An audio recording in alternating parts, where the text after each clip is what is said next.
कोई कहे कि हम तो कबीर पंथी हैं, क्या करते हो? हम सुबह शाम पूजा करते हैं कबीर साहब की मूर्ति की। नहीं समझ पाया। हाँ भाई, तुम क्या हो? मैं भी कबीर पंथी हूँ। क्या करते हो? नाम जपता हूँ दिन रात दिन रात। वो भी नहीं समझ पाया। तुम क्या करते हो? मैं कबीर पंथी हूँ, दिन रात भजन गाता हूँ, मस्त रहता हूँ भक्ति में। वो भी नहीं समझ पाया। मेरी गाय गाएगा, तीन लोक में धक्के खाएगा, और मेरी गाय बूझेगा, सतलोक को सूझेगा। कहते हैं मेरी गाय गाली ना अगर सारी उम्र, धक्के खाने के लिए तैयार हो जाना, धक्के मिलेंगे 84 के। और मेरी गाय बूझ ली तो फिर सतलोक की तैयारी कर, तुझे काल रोक नहीं सकता। तो आज उसी को बूझना है। सत्य नाम है सार, पूछो संत विवेक करी, और उतरो भवजल पार, सतगुरु का उपदेश यही। ये पहली लाइन है कबीर सागर की, और पहली लाइन को ही नहीं सारे कबीर पंथ में कोई समझ पा रहा कि सत्य नाम है सार। बस सत्य नाम को जान लो कि सत्य नाम क्या है। जान नहीं पा रहे, जपने में लगे हैं सतनाम सतनाम सतनाम। बर्बाद हो गया कबीर पंथ सतनाम के चक्कर में। बर्बाद हो गया हिंदू धर्म राम के चक्कर में। बर्बाद हो गया मुस्लिम धर्म अल्लाह के नाम के चक्कर में। नाम का तो खेल ही नहीं है, नाम का तो खेल ही नहीं है। नाम ही बंधन है। अरे एक नाम को जान के और दूजा दे पहाड़, और चंचल से निश्चल भया, नहीं आवे नहीं जा। तो आज उस नाम की महिमा सुनेंगे जिस नाम की महिमा सुनाने के लिए बंदी छोड़ सतलोक से चल के आते। सतलोक से हम चले आए, अजरो अमर शरीर। इसको समझना पड़ेगा। तो आज का सत्संग शुरू करने से पहले उस बंदी छोड़ के चरणों में जयकारा लगाएंगे और फिर सत्संग शुरू करेंगे। बोलिए परमपिता परमात्मा की, सतगुरु बंदी छोड़ कबीर साहेब की, सभी संतों की, सभी भक्तों की, गांव नगर बस्ती की, आज के आनंद की, सकल हंस को बंदगी साहेब बंदगी। तो कबीर साहब इस संसार में केवल सतनाम का भेद बताने के लिए आया। उसके अलावा जितना भी तुम्हें कोरा पाखंड दिखाई दे रहा है कबीर साहब के नाम पे, वो सब झूठ है, सब मिथ्या।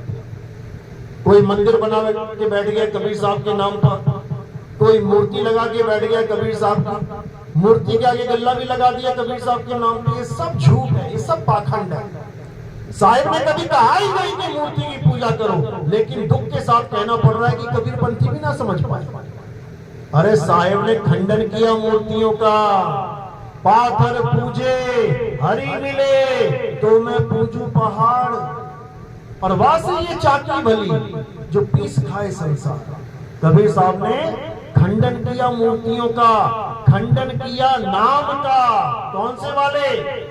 ये जो 52 अक्षरी नाम लेके बैठे हुए आज मंत्र लेके बैठे हैं। बेटा ये मंत्र जप ले, बेटा वो मंत्र जप ले।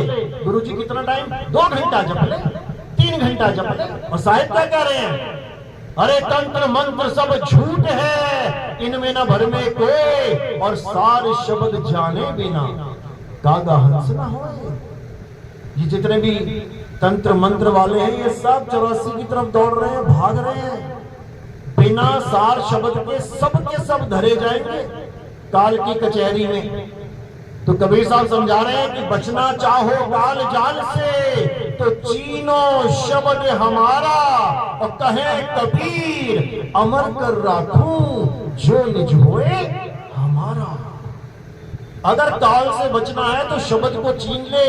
वो शब्द कोई 52 अक्षरी शब्द नहीं है, वो शब्द कोई इंसानों का बनाया हिंदी का, पंजाबी का, उर्दू का, अरबी का, अंग्रेजी का शब्द नहीं है। जो गुरु हिंदी के नाम उर्दू के नाम, अरबी के नाम, अंग्रेजी के नाम देके बैठे गुरु बने बैठे हैं। कहते हैं ये सब गुरुआ है, गुरुआ। अरे घर घर मंत्र देख फिरत है माया के अभिमाना, और गुरु सहित शिष्य सब बूढ़े अंतकाल पछताना। ये जितने मंत्र देने वाले गुरु चाहे किसी भी धर्म के हो, केवल कबीरपंथी नहीं, किसी भी धर्म के, जो तुम्हें मंत्र देके कहता है कि जप बेटा जप, तो साहिब कहते हैं अरे नाम है जप में, नाम है तप में, और ना एकांत निवास में। मोह को कहां ढूंढे रे बंदे, मैं तो तेरे पास में। अब जो वस्तु पास में है उसको जपने की क्या जरूरत है? जो पानी मेरे पास में है उसका नाम जपने की क्या जरूरत है? यही भेद है गुरु और गुरुआ में, गुरुआ में। यही समझा रहे हैं साहिब। अरे गुरुआ तो घर घर फिरे, कौड़ी केर 50, और अपने रूप की खबर नहीं, शिष्य करण की आस। अपने रूप की खबर नहीं है, मंत्र दे दे के गुरु बने बैठे। कबीर साहब ने इतना लताड़ा, इतना लताड़ा, लेकिन माया के चक्कर में इनको समझ ना आया। इसीलिए साहिब कह रहे हैं अरे दुविधा में दोनों गए, और माया मिली ना राम। जो माया इकट्ठा करी, सत्संग घर बड़े बड़े बना दिए, आश्रम बना दिए, और ना गुरु ले जा पाया यहां से। एक ईंट ले गया हो तो बता देना, ट्राली भर भर के ईंट मंगा तो ली, लेकिन उसमें से एक ईंट ना खुद ले जा पाया, और उसके जाने के बाद चेले लड़ लड़ मर रहे हैं, लठ बज रहे हैं, एक दूसरे की खोपड़ी फोड़ रहे हैं। किसकी वजह से? माया की वजह से। दुविधा में दोनों गए, और माया मिली ना राम। राम के नाम पे मंत्र मिल गया, और माया तो खुद ही गले डाल लिया। इसी को साहिब समझा रहे हैं। अरे गुरु को चेला विष देवे, जो गांठी हो दाम, और पिता पुत्र पिता को मारता, और ये माया का काम। आज जितने भी आश्रमों में झगड़े होते हैं, लड़ाइयां होती हैं, किस लिए? माया के लिए। और गुरु ने माया जोड़ी ना हो, आश्रम बनाए ही ना हो, बताओ कौन लड़ेगा? एक छोटी सी झोपड़ी में रह के चला जाए, कौन लड़ेगा? मैं झोपड़ी में रहूंगा, मैं रहूंगा। कोई झोपड़ी में रहना नहीं चाहता, सबको महल चाहिए। क्यों चाहिए? जैसा गुरु वैसा चेला। गुरु बन गया महल इकट्ठा करने के लिए, तो चेला भी वैसा ही मिलेगा।